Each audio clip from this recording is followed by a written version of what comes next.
두 번째 발표해 주실 분은 박만규 교수님이십니다. 박 교수님은 과학원 회원으로서 중국에서 중국 국학전공으로 석박사 학위를 받으셨고 지금은 동덕여자대학교 중국학과에 재직하고 계십니다.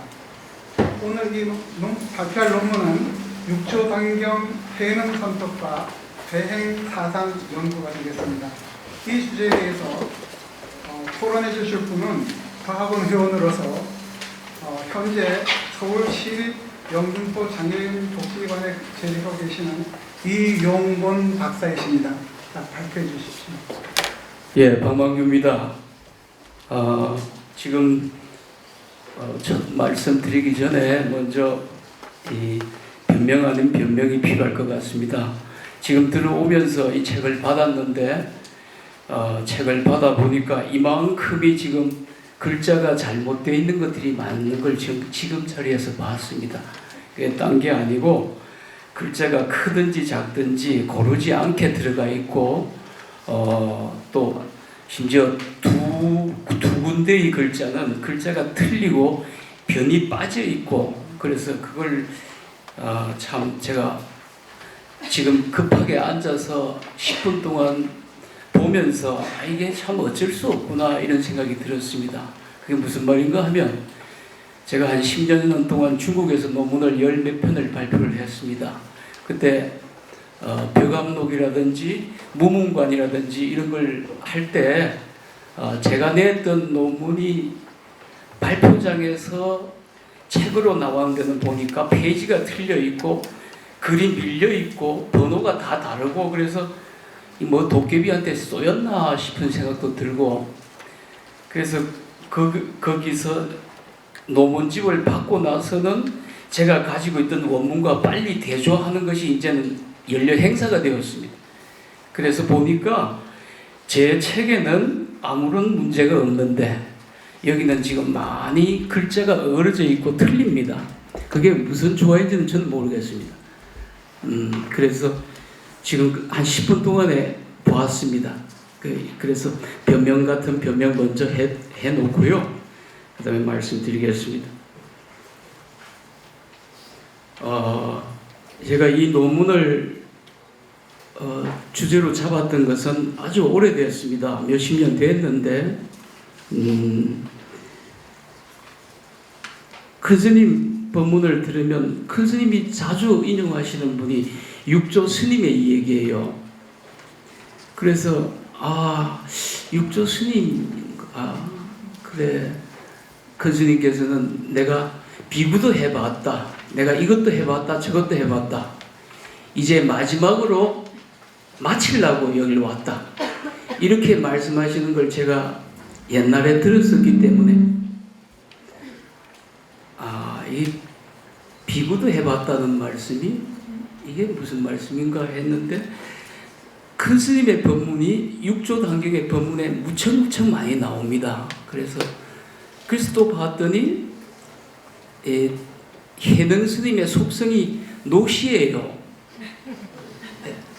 그리고 이분의 그 대행 스님의 해능 스님의 본가 족적을 따져보면은 거기도 또한 큰 한 지방의 무인이에요. 우두머리죠. 그래서 그거 참 이렇게 생각하는 게 바로 범부중생심입니다. 이걸 떠나기 위해서 지금 공부를 하는 건데 어쨌든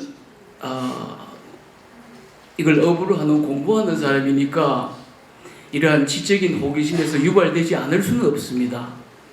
그래서 들어가서 보니까 구경의 경지들에 대해서 이 얘기하는 말씀이 무척 멋있습니다. 다르고. 근데 그걸 어떻다고 얘기하는 것은 순전히 저의 소견이고 사랑이기 때문에 제가 이 논문을 쓰겠다고 몇십 년 동안 마음을 먹었어도 결국은 쓰지 못했습니다. 이게. 그리고 그냥 줄을 그어놓는 걸로서 했습니다. 왜? 제가 언젠가 공부가 익어서 그 그 줄 그어놓은 부분이 저의 얘기가 되었을 때 남들이 이놈이 미쳤는가 보다. 이놈이 사도에 빠졌나 보다. 이런 얘기를 안 듣게 해야만 제가 제 스승한테 대한 도리라고 생각을 하기 때문에 한자도 안 썼습니다. 다만 본말에서 본체에서 서브젝트에서는 저는 이 부분을 좀 심각하게 생각합니다는 뜻으로 줄을 그었고 한편에 평어도 안 했고 다만 세관법에서 속세의 규칙에서는 논문은 이러해야 된다는 것이 있기 때문에 맨 들어가는 말에서는 저는 왜 이걸 쓰겠습니다라고는 제 말을 했고 맨 끝에 나가는 말에서는 제가 느낌이 이러이러합니다라고 아주 간단하게 몇 마디만 적었습니다. 그래서 논문을 쓰고자 했던 오랫동안의 마음이 오늘 큰 스님 열반하시고 나서 첫 번째 이 논문으로 봉헌해 드리는 이 자리에서도 다는 못했습니다. 그래서 급한 것은 제가 사람 되는 일이라서 이 자리에서 여러 스님들 앞에서 그리고 여러 사부대중들 앞에서 공부해서 눈 밝아지면은 다시 이 얘기하리라고 다짐을 하고 들어가겠습니다. 육조 단경이란 어떤 책인가 하는 부분 그냥 몇 자 썼습니다. 그래서 시간이 이게 20분 동안에 이 얘기를 하려니까 제 생각에는 200년 동안 이 얘기해도 못할 건데 20분을 하려니까 이거는 하지 말라는 말이라 그래서 저는 말을 안 하는 쪽으로 가겠습니다. 여러 선지식들께서 읽어보시고 그렇게 생각해 주십시오. 그래서 그냥 물리적인 20분을 효과적으로 때우는 방법이 몇 개를 읽으면서 그렇게 하겠습니다. 이 얘기는 제가 공부하면서 느낀 것인데 저희 큰 스님 법문을 여러분들 많이 읽어보셨습니다. 제가 느낌은 어떤 한편에 제가 읽느라고 요번에 이걸 쓰느라고 여러 번 읽었는데 아무리 읽어도 어떠한 구절을 갖다 놔도 어떠한 얘기에 다 대응이 돼요. 그 말씀은 육조 단경에 이게 육조 법보 단경인데 불법성 삼보에서 법보 단경인데 이 단경에서 나오는 한마디 한마디가 또 어느 구절에 갖다 넣어도 돼요. 이런 걸 갖다가 논문의 형식으로 업스트랙트로 발췌를 해가지고 한다는 건 참 어려운 일이다. 제가 처음부터 끝까지 느꼈던 것은 제가 알지 못해서 그렇지만은 이런 것은 이 세속에서 하는 학문 연구의 대상으로는 타당치 않다는 것을 제가 또 한 번 절감을 했습니다. 뭐 더하고 빼고 할 것 없이 제가 느꼈던 진솔한 느낌입니다. 그래서 이걸 발표를 한다는 게 제 스스로도 어쭈짬습니다. 이건 한편 한편을 깊이 읽고 생각하고 하나하나가 전체 다요. 아무리 다 읽어도 그게 결국 한마디 주인공 너다 네가 부처다 하는 얘기를 믿으라는 말씀으로는 그렇게밖에는 저는 이해를 못했습니다. 그래서 할 말이 없어서 말을 잘 못하겠습니다. 그냥 세간에서 하는 논문의 형식으로는 안 할 수 없으니까 몇 마디 말씀만 읽어가면서 하겠습니다. 이 육조단경은 10개의 품으로 되어 있습니다. 우리는 지금은 몇 장, 몇 절 이렇게 하지만 옛날에 중국에서는 몇 분, 몇 품 이러한 말로 했었습니다. 1500년 전 이전의 고법이죠. 그래서 제1품에 행유품에는 여기 그냥 이 서론만 말씀을 올리겠습니다. 44쪽에 있습니다. 행유품에서는 육조 스님 스스로 거론에 자기 신세, 구법, 그리고 득도, 그리고 전보 이렇게 했던 행장기입니다. 이게 다시 말해서 열품 가운데서의 머릿말에 속합니다. 그다음에 두 번째가 머릿말이 나오고 나서 바로 반야품이 나오는데 이 반야품이야말로 해능 스님이 말씀하시는 네 마음을 보고 있으면 그 마음의 행위가 어떤 자성에서 네 성분에서 일어나는 것을 볼 수 있다. 이 말씀이 큰 스님 말씀에서 이 모든 들락날락하는 생각을 내리고 무념으로 가는 아무 생각 없는 것이 그렇게 부처라고 말씀하시는 거하고 똑같습니다. 그래서 이 반야품에서는 말로서 쓰고 있는데 그 말에 굉장히 깊습니다. 그래서 그 글자를 깊은 뜻을 얼만큼 드러내고 내어 보이는 것은 순전히 수행자 자신의 공력입니다. 그래서 뭐 제가 아는 것은 그거밖에 없으니까 제가 마치 이걸 전공을 했으니까 중국 글자를 아니까 글자를 아는 말이로 우리말로 이렇게 나타내 놨습니다. 그것조차도 한참 생각을 해보면은 이것도 말 또한 걸리겠구나 하는 생각도 참 많이 들었습니다. 여기에서 열품 가운데 그 하이라이트는 2품인 것 같습니다. 그 다음에 3품에서는 결의품인데 이게 이제 지금 우리나라에서도 이게 조계종이라고 했는데 이 중국에서는 이 조계라는 말이 행단을 베풀었던, 다시 말해서 육조 법보단경을 설했던 그 자리가 여러 가지 두 번의 인간 세상에서 알 수 없는 예언으로서 이루어집니다. 그래서 그리고 그 예언의 실현자가 해능 스님이 되는 셈인데 이 해능 스님이 그 자리에서 설법하도록 그 자리가 법석이 몇 300년 전부터 마련이 돼요. 그래서 이 이름이 단경이 됩니다. 그 단경. 이 단은 우연의 일치인지는 모르지만은 저는 중국 문학을 공부를 했습니다. 중국 문학의 비조는 공자, 맹자입니다. 그 공맹의 학설과 노자와 장자의 무위와 유위와 무위의 두 것을 공부를 했었는데 이 단경이라는 이 말 속에서 저는 문득 공자가 2600년 전에 14나라를 15년 동안에 주유열국하고 다 그 제후들이 그 나라의 임금이 자기의 학문과 사상을 받지 않으니까 결국은 크게 낙심을 하고 고향으로 돌아와서 자기가 태어난 고향인 곡부 땅에 가서 이 행단을 마련합니다. 이 행단, 요새 말하면 그게 강단이지요. 그래서 지금 이걸 또 강단이라 그러지요. 그래서 법보단경이라는 이름조차도 이 불법하고 육아의 이 사건도 이게 그 인연이 또 가볍지가 않습니다. 시간이 아까워서 말씀을 못 드리겠습니다. 그래서 이 세 번째가 그 법단을 베풀었던 그 자리에 주행정지사가 위거라는 사람입니다.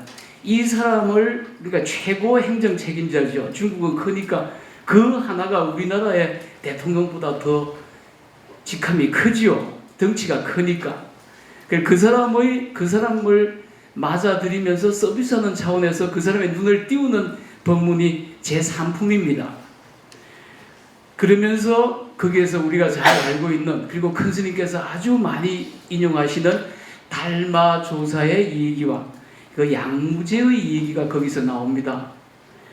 그 제4품이 정해품인데 이 정해품에 보면은 생각내지 마라. 그리고 모습도 없다. 그리고 네 마음에 아무런 생각 없이 그냥 마음 내야. 마음 내는 그 자체가 부처 자리니까. 그래서 무념이니 무상이니 무주라는 이 법문의 종지가 4품에 들어있습니다. 오품은 좌선품인데 우리가 가만 틀고 앉아 있으면 좌선인 줄 하지만은 그 다리 틀고 앉아서 되느냐? 그러니까 그건 그러지 말아라. 이렇게 말씀하시는 이 법문은 우리 대행 큰 스님 말씀하시는 거하고 어쩜 그렇게 같은지요? 그리고 제6품은 참회품인데 여기는 이제 자성 5분 이 우리가 늘 말하는 뭐 해탈지경향이니 무슨 향이니 무슨 향이니 이런 말이 나옵니다. 그 큰 스님도 자주 인용을 하시는데 거기에서 궁극의 뜻은 해능 스님이 말씀하시는 거하고 대행 스님이 말씀하시는 거는 그 뜻은 엄청난 차이가 있다고 저는 느낍니다. 근데 감히 그걸 필설로 제가 형용을 못 하겠습니다. 그래서 그것도 비웠습니다. 그리고 7품은 기연품인데 이게 바로 여기 이 6조 법보 단경을 내리는 부촉을 하는 사람이 여러 제자가 있습니다. 그 제자를 어떻게 해서 만나는가 하는 그 얘기만 하고 있습니다. 그래서 이 책의 저자인 법회 스님이 맨 첫 번째 등장을 하고 있습니다. 이거 마치 공자가 전국을 천하를 주유 열국하고 나서 돌아와가지고 어쩔 수 없는 자기의 깨달음과 자기의 학문을 이제 자식들에게 후대들에게 남겨야 되겠다 싶어서 말을 했을 때 그 법석에 앉아있던 제자들이 열심히 노트를 해서 쓴 것이 우리가 지금 하고 있는 사서삼경의 제1서인 논어입니다. 그 논어이듯이 이 책도 해능 스님이 강의한 내용을 그대로 적어놓은 이 책입니다. 논어와 같은 것이 법보단경입니다. 유가에서 말하는 논어가 불가에서는 이 단경입니다. 그 얘기가 기연품에서 그 여러 제자들하고 어떻게 인연을 맺어서 어떻게 공부했다는 것이 적혀 있습니다. 그 다음에 8품이 돈점품입니다. 이게 우리가 어렸을 때부터 소시적부터 귀에 많이 들었던 도노돈순이, 점오점순이 하는 돈점의 이론이 여기서 시작이 됩니다. 1300년 된 이론입니다. 그리고 호법품은 이게 그때 직천무라는 임금이 여자로서 중국의 5000년 역사에서 유일하게 여자 천재가 황제가 한 분이 있는데 이 사람입니다. 이 사람 때 묘하게 해능 스님이 법을 펼칩니다. 그래서 거기에서 인정을 받고서 그 아들인 중종 황제한테서 국사로서 왕사로서 칙을 받습니다. 그래서 장안으로 올라오시오라고. 그러나 3번을 다 거절을 합니다. 그래서 그때까지 육조로 추앙받고 있던 신수대사가 나중에 이 아까 했던 기연품에 나오는 그 제자 스님한테서 신회한테서 공격당하면서 그 이후로 30년 동안 법에 의한 투쟁으로서 육조로서 존중되었던 신수 스님을 내리고 해능 스님이 올라가서 우리가 지금 알고 있는 육조의 이름이 다시 바꿔지게 됩니다. 이것이 호법품에 있습니다. 법을 부축하고 유지하고 엄호하기 위해서 어떠한 희생을 했는가 하는 얘기가 있습니다. 호법은 참 중요한 것 같습니다. 역사를 바꿨으니까요. 그래서 1300년의 역사가 달라졌습니다. 그 다음에 마지막으로 부촉품이 있는데 이 부촉품은 내가 가고 나서는 어떻다 이렇게 말씀을 하십니다. 그래서 이 부분을 제가 논문을 쓰면서 제가 오랫동안 큰 스님 모시고 계시던 그 해능 스님한테 제가 밤에 심야에 불경설교도 전화를 올려가지고 우리 큰 스님 마지막 가실 때 남기신 말이 있느냐라고 제가 이건 써야 되기 때문에 그래 말씀을 드렸더니 여러 말씀을 이런 거 해주셨는데 이 해능 스님이 남기신 말씀은 하나도 없습니다. 그런 유의 말씀은 다만 언제든지 고구정령하게 말씀하셨던 내가 간다고 가는 게 아니다. 네가 공부 잘 해라. 언제나 너희들한테 내가 있다. 그 말씀, 그건 가장 지극한 말씀이고, 그러나 유물을 올라서는 안욕사라 삼맥 삼보리 심이기 때문에 그건 우리가 공부를 해야 된다고 저는 생각을 해서, 그것도 예수스님께서 말씀을 해주신 것도 한마디도 여기 안 올렸습니다. 그래서 시간이 다 돼서 저는 내려가야 되겠는데, 이건 아직 본문에 대해서는 한 글자도 말씀 못 드리고 끝이 났습니다. 죄송합니다.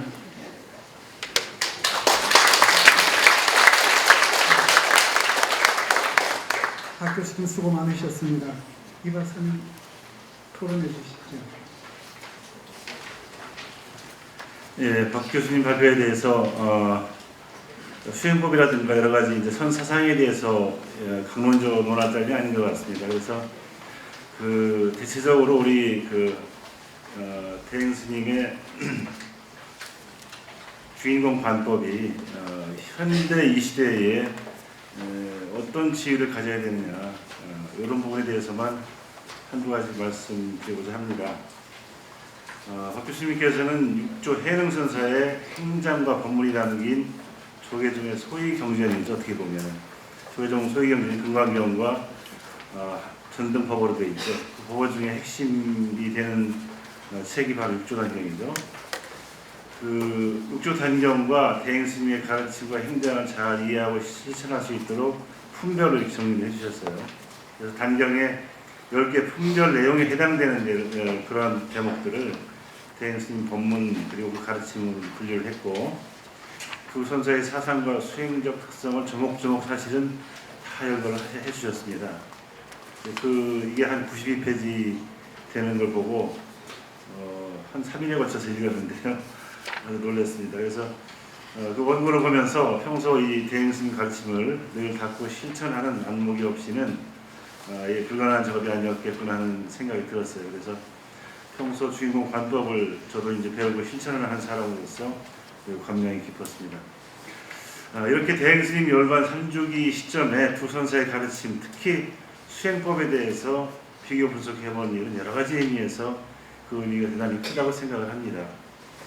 가장 큰 한두 가지 의미만 말씀드리자면은 무엇보다도 그 많은 인고의 세월을 거쳐서 부처님의 큰 깨달음을 증득하시고 일생을 중생구제의 당체인 대승보살의 자비행으로 열반하신 대행스님의 행장과 그런 가르침이 대승의 전통으로 전래되어 전승된 불교 자체가 지혜와 자비의 종교라고 하는 본분을 충실히 지켰다고 하는 측면, 그리고 대승불교 본연의 정법의 수행과 실천이었음을 여실하게 이렇게 인증하는 의미가 되었다고 볼 수가 있겠습니다.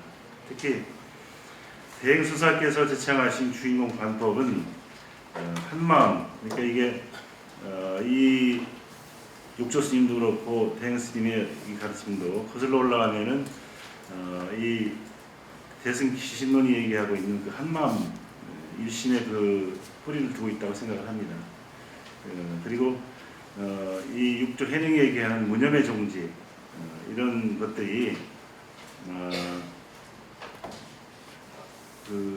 이 해능선사를 핏도로 해가지고 교회 별전이라고 하는 이런 그 선풍과 선맥을 그냥 계승하는 것이 아니라 상당히 발전적으로 계승했다고 하는 이런 차원의 세계가 있다, 이렇게 말씀드리고 싶습니다. 그리고 여기서 제가 지금 발전적 계승이라고 하는 것은 대승 선불교의 종지를 핵심적으로 수지를 하면서도 시대의 변화에 따른 현대인들의 생활 가운데서 누구나 언제 어디서나 손쉽게 실천 수행함으로써 부처님 가르침의 근본 목표인 개인적으로는 현실을 극복함으로써 안심임명하고, 또 이 일반적인 종교의 사회적 기능이라고 하는 것은 사회 통합 기능이죠. 이 대승불교의 그 지혜와 자비의 실천이라고 하는 부분이 바로 이런 부분, 사회 통합 부분이거든요. 제가 볼 때는. 그래서 그런 대승의 근본 취지에 속하는 자비의 실천에 있어서 대승보살됨으로써 어떤 수행의 향상과 완성을 지향함으로써 종교의 사회적 기능인 사회통합에 양수ገብ장하는 그 효과적인 처방을 이렇게 주고 있다고 생각을 합니다. 그래서 이러한 수행과 회향의 내용이 결코 이 독각이라고 그러죠. 이제 큰 스님을 독각이라고 이렇게 얘기하시는 분도 있는데, 그런 독각으로 인한 이단이라든가 또는 외도의 가르침이 절대 아니라고 하는 사실을 이러한 대승기신론 또는 이제 화엄경의 십지품의 그 계위 같은 것들을 비교를 해보더라도 그 내용면에서 대행스님의 수행체계가 내용적으로 다르지 않다는 사실을 알 수가 있습니다. 그래서 그걸 좀 보여드리기 위해서 자료집 그 146쪽, 147쪽에 해능선이라고 하는 해능스님의 그 수행 개요, 그리고 우리 주기공 관법, 대승기신론에서 얘기하고 있는 수행 체제와 계제, 그리고 화엄 십지품에서 얘기하고 있는 그런 절차들을 한번 그 메모 스킨에서 한번 비교를 해봤습니다. 그래서 현재 전통 선불교의 맥을 유일하게 또 계승하고 있다고 하는 것이 우리 조계종이라고 하죠. 그리고 조계종의 아까도 말씀드렸지만은 해능선사의 단경 자체가 어떻게 생각하면 소위 경전 중에 하나입니다. 그런데 이제 핵심 그 수행법은 간화선이죠, 그죠?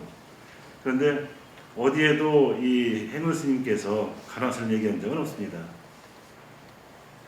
그 조계종의 종조의 할아버지쯤 되는 요 분이 그런 얘기를 사실 한 적은 없지만, 이런 것이 후대에 이제 그 송되어 가지고 간화선이 제창이 됐고, 또 그런 수행법이 수승하긴 합니다. 제가 봤을 때는 누구나 얘기하듯이 개인의 수행을, 개인의 깨달음을 견성으로 가는 훌륭한 수행 방편이라고는 생각이 듭니다만은, 현대 사회라고 하는 것은 지식정보화 사회고, 또 이 현대 사회의 제 문제가 우리 중생들에게 주는 고통은 개인적인 고통도 있겠지만은 그 원인론을 사회 구조적인 문제에 돌리는 원인론이 오래전에 제기되고 있는 것입니다. 이런 부분을, 인간의 고통을, 현대인의 고통을 해소해 줄 수 있는 수행법이라고 하는 것은 개인의 견성으로서의 어떤 안심임명과 함께 대승의 본질인 자비행을 자비보살행으로서 실천할 수 있는 것이라야 합니다. 그래서 현대사회에 적합한 수행법이라고 하는 것은 간화선 하시는 이 큰 스님들이 이제 견성을 엄청 어렵게 얘기를 해요. 그 견성 자체를 불지에 오르는 걸로 이렇게 취급을 하고 있는 경향이 있습니다. 그러나 대행 스님 또는 이제 육조 해능 스님도 그렇게 불지에 이른 그것 자체를 도노라고 하지는 않았어요. 견성을 한 이후에도 끊임없이 닦아가야 한다고 하는 것이 대행 스님의 입장이었고, 또 해능 스님도 마찬가지라고 생각을 합니다.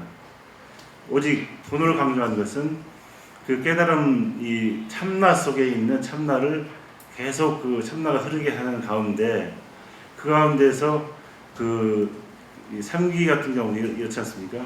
귀의를 하는데 청정한 법신불에 귀의하고 원만 보신불에 귀의를 한다. 그러면은 그 차제 자체를 과위의 불과를 강조를 했다고 한다면은 당내 법신불, 당내 원만 보신이라고 하여튼 단말을 쓰진 않았을 겁니다. 그리고 해능 스님의 맨 끝에 개성을 보더라도 끝까지 강조하시는 것이 참나가 계속 흐르게 하는 견성을 강조를 합니다만, 견성을 하지만은 그것이 과의의 그 결과가 아니라 이님의 씨앗이라고 했습니다. 그것이. 그렇기 때문에 그런 어려운 단계에 있어서의 불지, 기신론에서 얘기하는 12지 정도를 견성의 경지 만성이라고 하는 것은 현대 시대에 전혀 맞지 않는 논리고, 아까 얘기했었던 대승불교의 교지에도 양수격장하는 데는 좀 문제가 있는 수행법이다. 그래서 이 대행스님의 주인공 관법이야말로 양수격장할 수 있고, 이것이 대안이 될 수 있는 수행법이다, 이렇게 생각을 합니다.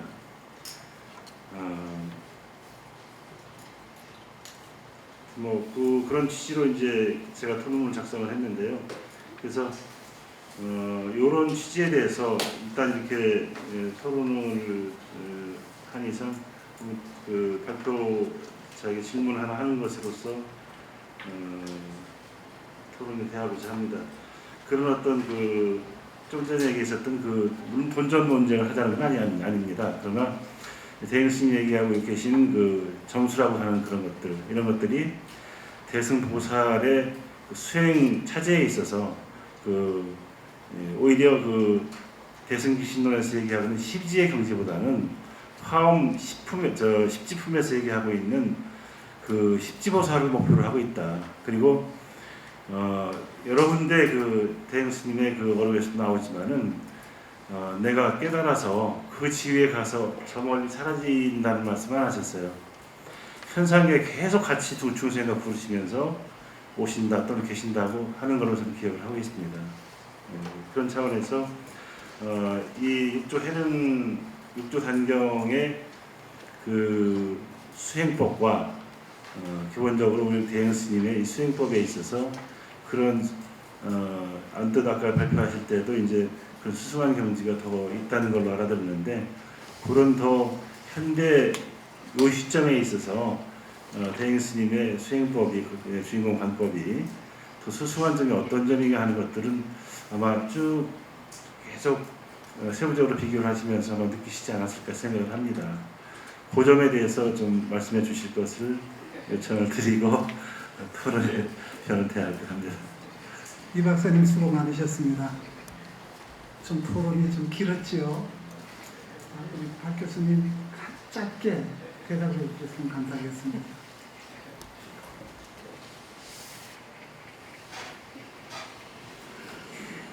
그래도 말씀 드릴 기회를 제 스스로 버렸는데 또 말씀 해달라고 하니까 잘 됐습니다. 그러면 제가 보기에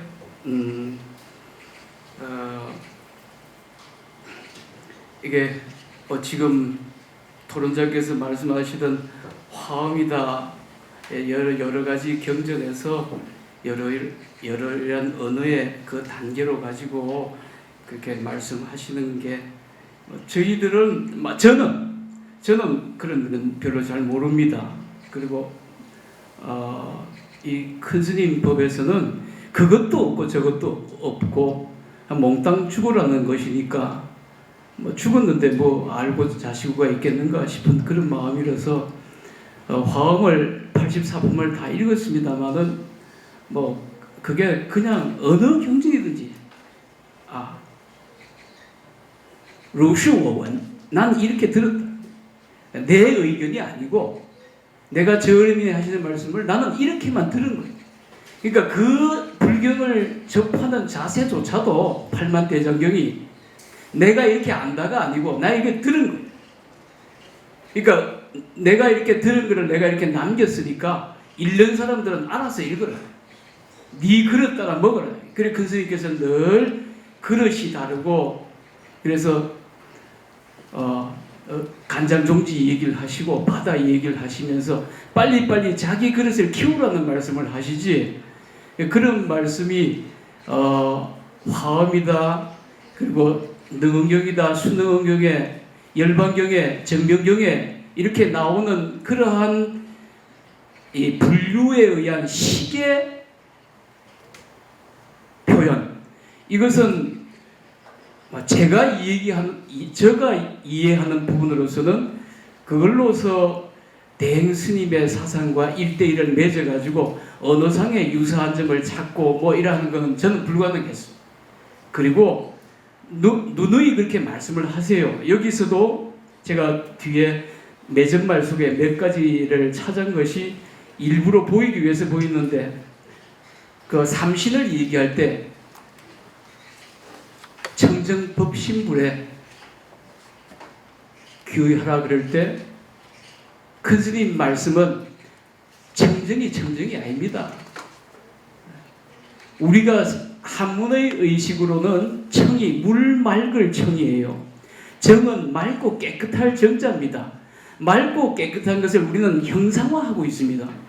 근데 제가 알기로는 이 깨달음은 맑고 안 맑고 더럽고 추접고 이런 게 없고 그냥 그런 것이에요. 그냥 그 큰 스님께서는 늘 말씀, 그게 생명의 에너지라고, 특수한 에너지라고, 이 온 우주법계에 가득해 있는 에너지라고. 그걸 무슨 뭘로 말로 하고 뭘로 말로, 그 말로 못하기 때문에 저는 말 못하겠습니다라고 처음에 말씀을 드렸고, 그래서 이런 것이 논문의 형식으로 대두되는 것이 어렵겠다는 생각을 수십 년 했습니다. 그래서